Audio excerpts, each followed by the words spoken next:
Vê o Flânter aí, é? Que voa bem pra caramba.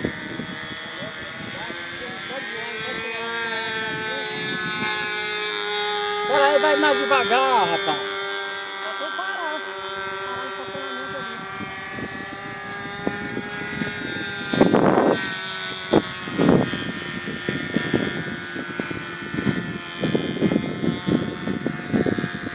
Isso aqui eu dava vontade de ver.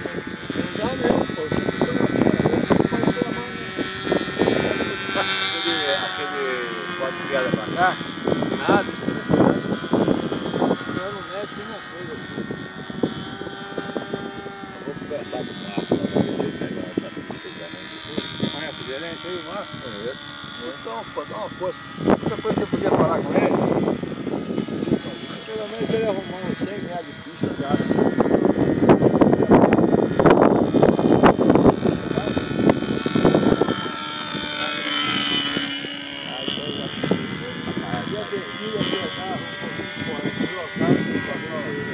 Ele acha que esse avião grande aqui, deixa eu falar,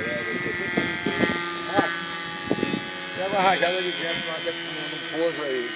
Você, só com o talento aí você pode ter. O problema é o seguinte, esse meio disse que o cara ia soltar, né?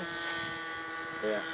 Muita explicação. Não, isso aí não existe. Isso aí, essa pista não é Ele ia arrematar o asfalto aqui. É.